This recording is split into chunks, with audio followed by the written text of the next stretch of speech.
Live from KTVN Reno, you're watching 2 News at 5:30.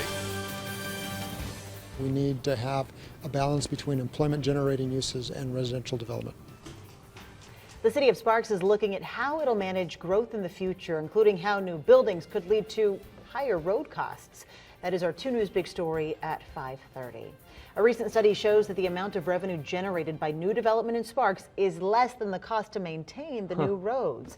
I'm Kristen Remington. I'm Ryan Kennedy. Thanks for keeping it here. It's really interesting. The deficit is why the city is trying to find out possible ways to improve the fiscal impact of development.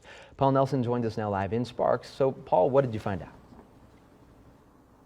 Well, as you know, Ryan, new developments mean new roads, and that's why high-density developments like these apartments are so important. Basically, it means more people and less roads. But there's also a lot of single-family homes being built that could cost the city more. So it's looking at ways to balance its growth.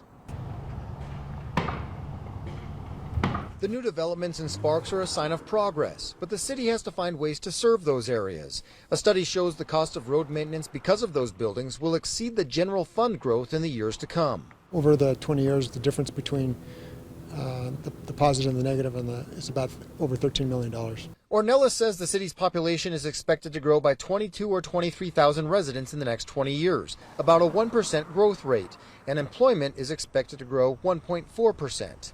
Part of that is, I think, we've seen labor force participation rates rise here in the last few years since the economy has improved. Ornelas says some of that economic growth will bring new commercial and industrial buildings, and the city could push for more professional office space. The outlook for Sparks is very positive. I think it's a dynamic community. We're evolving quickly. Residential growth is happening all over town, including 3 large planned developments in the north part of town. So the landscape of Sparks could likely change in some of those areas.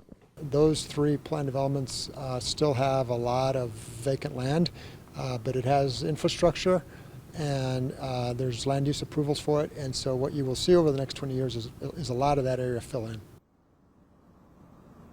The city of Sparks is trying to find ways to balance those bigger developments with some of those high-density projects. We're seeing a lot more of those now that the economy's doing better between the Sparks Marina and Victorian Square. Covering the big story live in Sparks, Paul Nelson, 2 News.